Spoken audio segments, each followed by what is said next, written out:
studio. We in the studio. We in the studio. With Rob in the studio. In the studio. In the studio. Catch a vibe in the studio. In the studio. We in the studio. With Rob. We in the studio. In the studio. We in the studio. Yeah, I'm in the studio with Rob. I need to make the heat flicker. Is alone and only thing can make a Rico beat sicker. So listen and get your wisdom. Gemstones on your head. Good with the OG like Flintstones. Good in bed. Been living a long time and he got something to say. Depending on how you feeling, dog, you might got something to pray. This type of influence that you ain't gotta filter through your liver. We in the studio with Rob. Come let the heat rock simmer. Yo, what's up? Welcome to another episode of In the Studio with Rob. That is who I am, and that is who I be.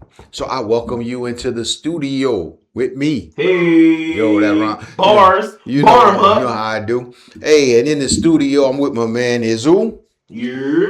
What's going on, young fella? Feeling good, feeling great, sir. How are you? I'm good. All is well. Glad to have you back. We in the studio doing our thing. So we just want to talk a little bit about some things. What things? We want to talk about marriage. Do we? And not actually what goes on in a marriage, but how early is too early to get married, or what is a good age to get married? People get married at a lot of times, people get married in the 70s and 80s. People get married in the 60s. They get married in their teens. It's all over the place.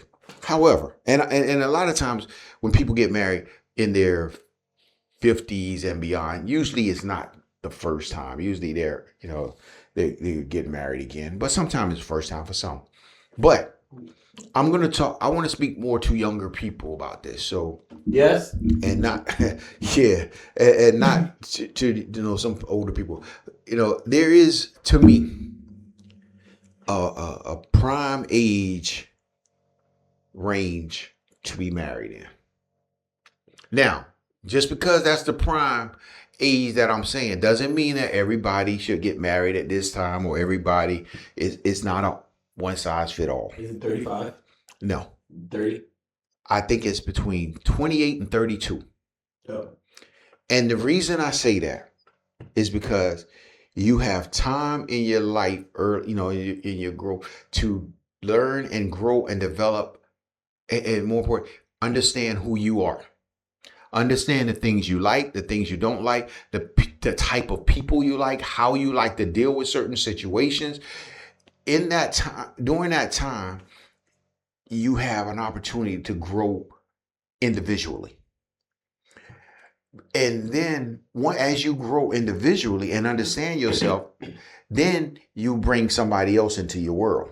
Now, the reason why I say this is not for everybody, because some people grow and develop much sooner than others. Some people are ready and know for a fact their whole childhood, they've been thinking about, I want to be married. And maybe at 18, 19 years old, they're ready to do what they got to do and submit to one another and be married. And that's great. I'm not, again, exceptions to every rule. However, I think if you are in that 28 to 32 range, it does two things when you get that married. One, you get married and you start having children.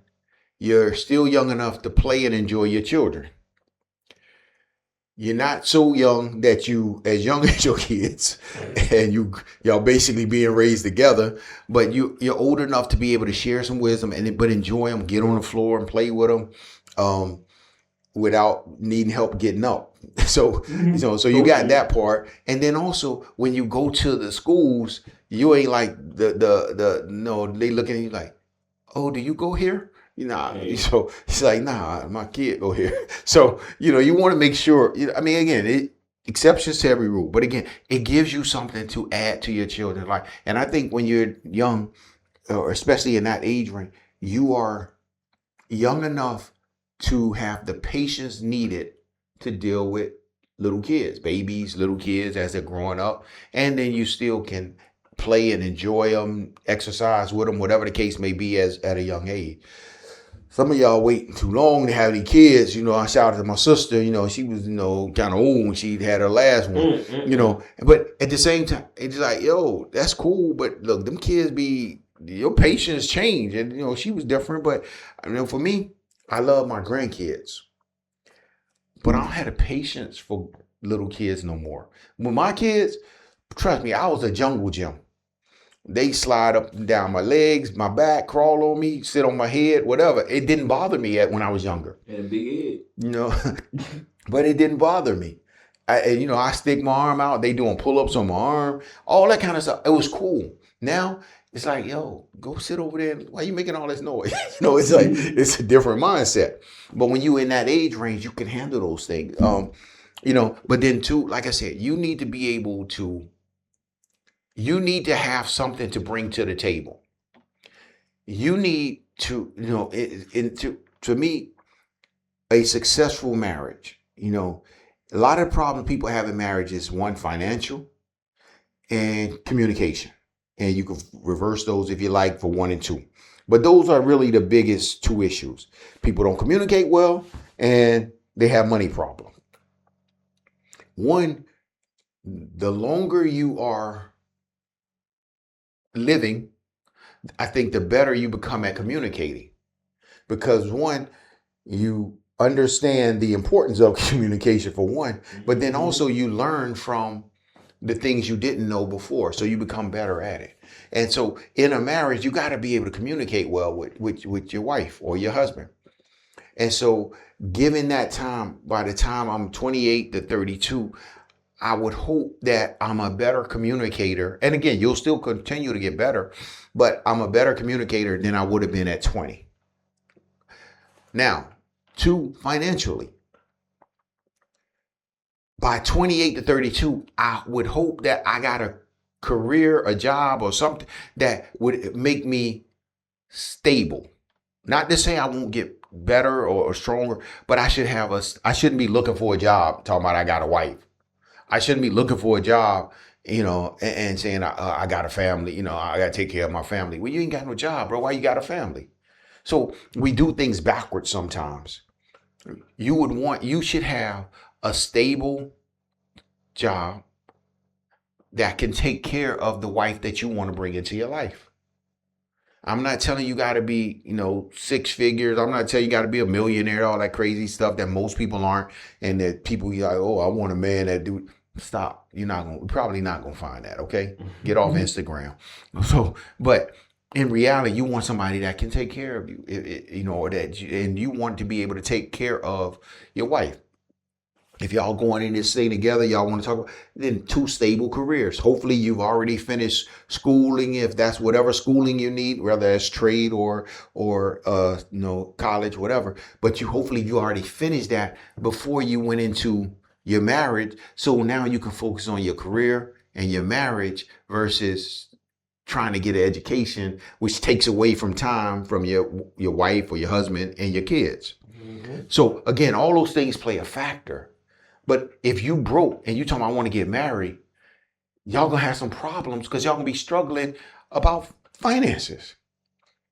And again, not to say that, you know, because again, people always like to look back and be like, oh, I remember when we first got married and we lived in this little shack and we had so much love. And yeah, that's cool sometimes. And it's good to look back and if you made it through.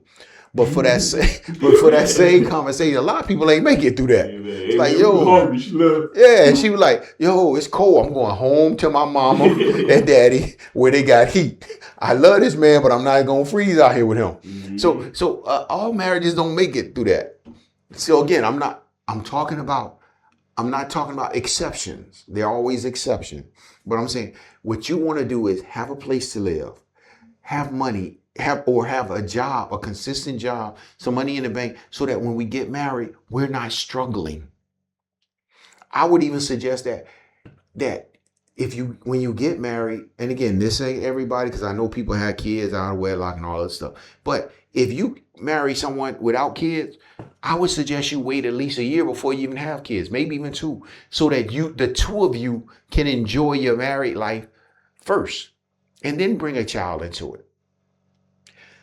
But I understand sometimes people come with kids and all other stuff, and that's fine too. You figure that out. But you're more mature to handle those things at 28 to 32 than you would be at 20. Or in some case, you're like, well, we get married. I'm 42 and she 40, but she already got 2 kids, or I already got 2 kids, whatever the case may be. And now it's like, does the other person really have the ability to or the capacity to say, I want to lose sleep because of these kids? Things you have to talk about. But that ideal range for me, it's really, it's like 28 to 32.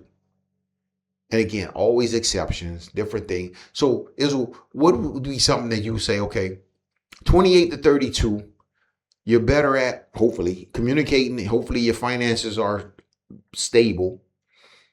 What else that you think at that time, what in your life would be different so that you will be more prepared for a marriage?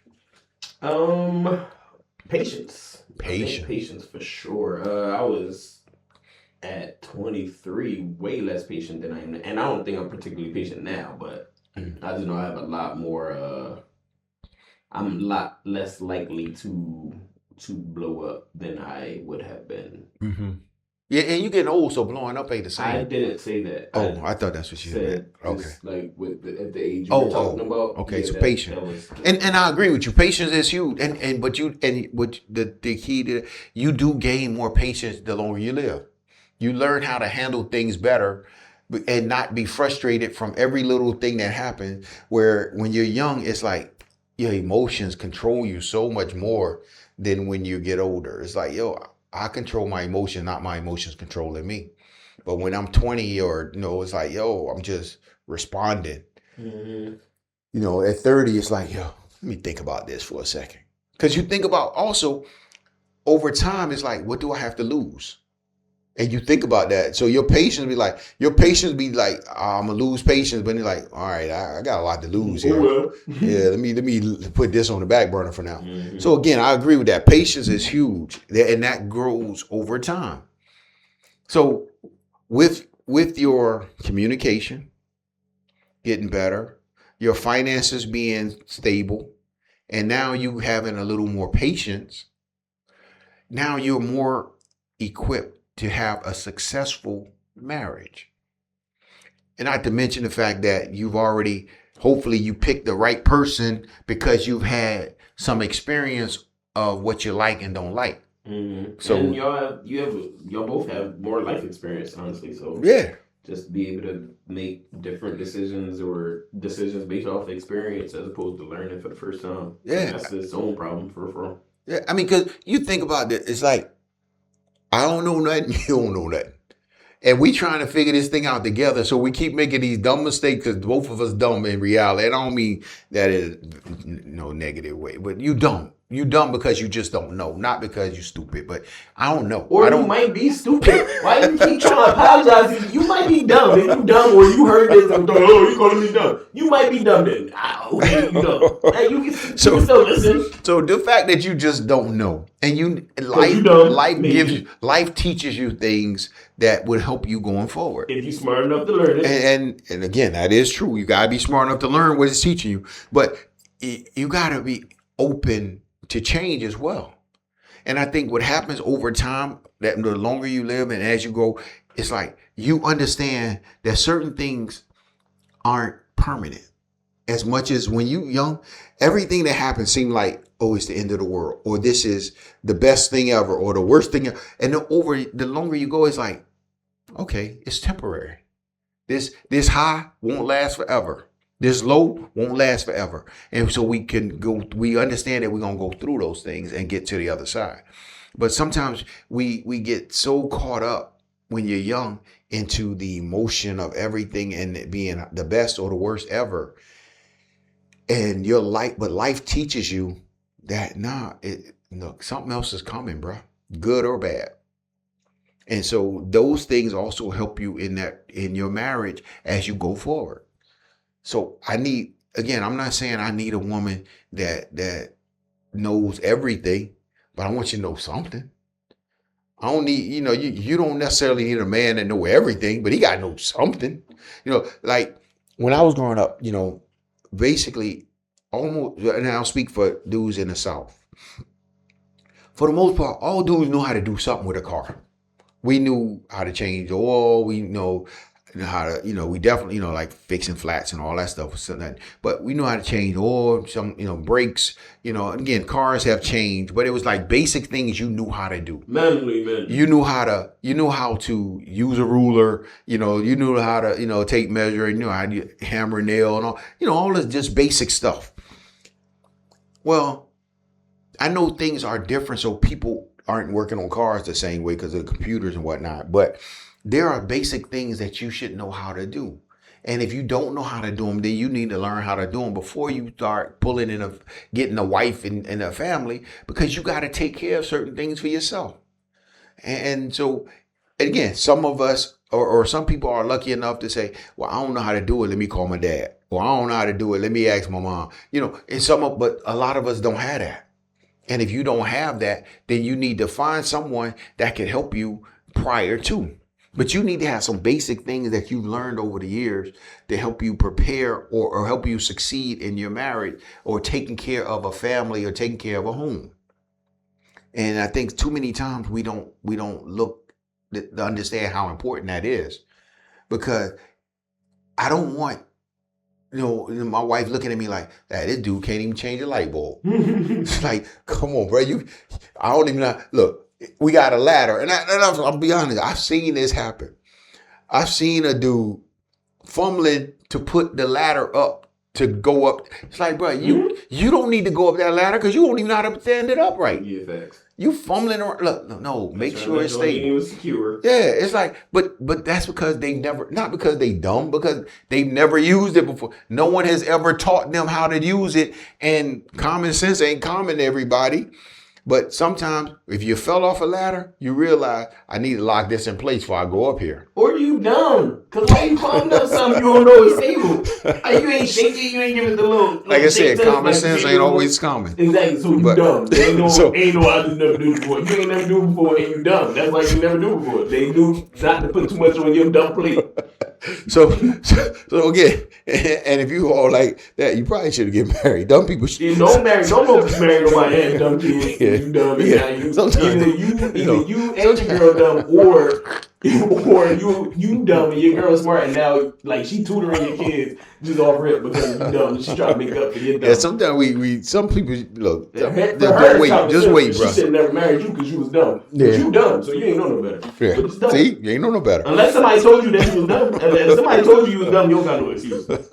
So anyway, we're gonna get away from the dumb part. We talking about people, the average person doing the right thing. But some things sometimes you just don't know. Sometimes you just don't know things. But you need to learn, because you have to take care of your family. You have to take care of your home. If you don't look, even when we talk about, and again, I know rather people get married. Sometimes the man cook nowadays, sometimes the women. But women, you should know how to cook something. You should know how to use the stove at least. And even if he's the primary cook, you should know how to do something. You have to bring something to the relationship. And before y'all start getting on him, I seen my dad make my stepmama salmon cheesesteak the other day. Now, homie be in the kitchen with chefing it up. Yeah, I can do a little something. But again, I think, but at the same time, whoever cooks, both of y'all need to know. It's like you need to know how to do something. Don't just go into a marriage. And as this was talking, life experiences, life should have taught you something to bring to that relationship. So you gotta come into the relationship with those life experiences, knowing how to do something. If nothing else, if you can't cook, be able to clean up really well. If she cooks or he cooks, then the other person clean up. Do something, but it be a team. Understand that you have to be a team. Yeah. So you got to be a team. Learn to be a team. That's what marriage is about, teamwork. So, you got to understand that teamwork. So again, it's ideal age, 28 to 32. And I'll be curious if y'all disagree with that, or you think it's a different age range or a better age range, or you say more ideal, tell me what that is. I'm curious. I'll listen. And I'm sure, but I would think that would be the ideal age range. So you don't think like 18 is that's the one? Nah, and again, there's exceptions to everything, but I think that's a little young because you haven't learned anything yet. You ain't got no life experience. You leaving out of your mama house, going into somebody else's house, or getting your house together, and y'all don't know nothing yet. And again, doesn't mean it won't work or it can't work, because we've seen it over the years work with many people, different relationships, and so it has happened. But I'm just talking about in today's environment and culture and everything that's going on, 28 to 32. So, but I'll be curious to know what the people think and how the people think, if that age range makes sense. Ooh, leave it in the comments. Leave it in the comments. Let us know. Is that a good age range? Does that work for y'all? And if it does, and you're coming up on that age range, what are you doing? Are you preparing yourself for it? Or are you getting married before that? Which is fine. And again, if you're getting married before that, maybe you already got the things that we talk about having in that age range. Maybe you already there. So that's fine too. Because again, this is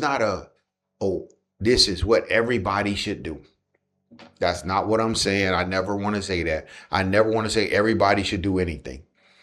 Just that range. Everybody should drink water. Well, that's true. So, but anyway, hit it in the comments. Let us know what y'all think, and maybe we'll talk about this again. And maybe we'll correct some of y'all because your comments be out of pocket. Stupid. See, he's doing that again, and I heard it. I heard the edit. Stop sugarcoating for these people. Stop sugarcoating. Not for everybody, for the stupid ones. There's no stupid people, only people that don't know. That don't know that they're stupid. I'm here to tell you, it's stupid. If you doubting it right now, if you wondering that if I, a person who is you just hear his voice, you can't see it. If you taking my word for whether or not you should question your intelligence, you stupid. I'm just saying, you stupid. So again, we'd like for you to keep listening. But I will tell you. You think you're going to keep listening anyway because you don't know what I'm talking to you. Yeah, it's funny because I was watching, it's like people who call into the dude that died, Kevin Samuels, and he be killing them. And it's like, well, why y'all keep calling, listening to this dude embarrassing you? So some people, y'all, those people I think were stupid. But at least you can be stupid anonymously. You ain't got you on the phone. Yeah, he talking to y'all and y'all just look. But anyway, Hey, I appreciate you guys listening. We just want y'all to, think about that ideal age and does it make sense to you, and where you go. And again, if you are older, this has nothing to do with you and you're going into your second and third marriage and all that. I ain't talking about y'all. But even y'all could be, if you would go back, if you're an old head and you go back, think about that range and if that range would have made a difference in your life as well. I don't know. So now, some of y'all. Wait, that actually makes me think. So tell me real quick, because we are up against time. But okay. Tell me a little bit about a little bit of growth from you. You were married twice, right? Yeah. I mean, and I think that's. First one, right? I did. Marriage was terrible. No, it wasn't terrible. No, I mean, it failed. Yeah, it failed. But I would agree. Successful. One, it was too. I was too young. Mm-hmm. She was too young. Mm-hmm. I don't think either one of us. How old were you? Because of this I was 20. Okay. Yeah. And she was. She was 18. Whoa. Or 19. I don't remember. Right. I think 18. She was 18, getting ready to turn 19. Yeah. Okay. But anyway, but yeah, we were too young. And we didn't know enough. We didn't have enough life experience. We didn't have enough information, or like you said, and for me, definitely, I didn't have enough patience to deal with some of the things that we had to deal with just on a normal basis. So yeah, by the time 28 to 30 came around, I was so different than I was at 20. So yeah, I think that's the whole thing, is like the growth in individually, not even as her versus me, but just my individual growth was so much different in those 10 years. So I think that's the whole thing, is that I'm saying this from experience, from my own experience anyway. What I believe I knew or didn't know at 20 versus 30. Mm-hmm. But old heads, what y'all think? Y'all, some of y'all on y'all second and third marriages, And you know, but again, if you go back and say, okay, if I would have waited until this age. Now, if you got married at 40 and you on your second and third marriage and you 55, we don't want to hear from you. Nah, we good. You have the time. Yeah, because you never grew. Time, buddy. You're just clearly taking advantage of things. Yeah, so I'm talking about y'all. But I'm talking about normal people that had, you know, got married early, didn't work out, got married again later. And then you say, oh, man, if I would have known this, I could have done better in the first one. But anyway, we appreciate you guys listening. We're going to get up out of here. And appreciate you and whatever else y'all don't, but you're not stupid. Remember, everyone has value. Your value is to make me feel smart. Your stupid self. So, Izzo, what we going to tell the people, even though some of them ain't going to tell them to do it. Some of y'all get a tutor. Yeah. We'll tell some of y'all. Tell a friend. That's right. Subscribe. Follow us. That's right. And do all that good stuff. And we appreciate you listening. Word. And don't forget, hit us up in the comments and let us know what your ideal age or what you think the ideal age to get married would be. And let us know if you think you might be one of those stupid people we was talking to, and if you were offended. All right, people, we about to get out of here. We appreciate you. We'll holler at you later. Remember, he is Rob. I just look like him. Peace. Gotta go, bye. Studio. We in the studio. We in the studio. With Rob in the studio. In the studio. In the studio. Catch a vibe in the studio. In the studio. We in the studio. With Rob, we in the studio, in the studio, we in the studio, catch a vibe. Yeah, I'm in the studio with Rob, I need to make the heat flicker. Is alone and only thing can make a Rico beat sicker. So listen and get your wisdom, gemstones on your head top. With the OG like Flintstones, good in bed. Been living a long time and he got something to say. Depending on how he feeling, dog, he might got something to pray. This type of influence, you ain't gotta filter through your liver. We in the studio with Rob, come let the heat rock simmer.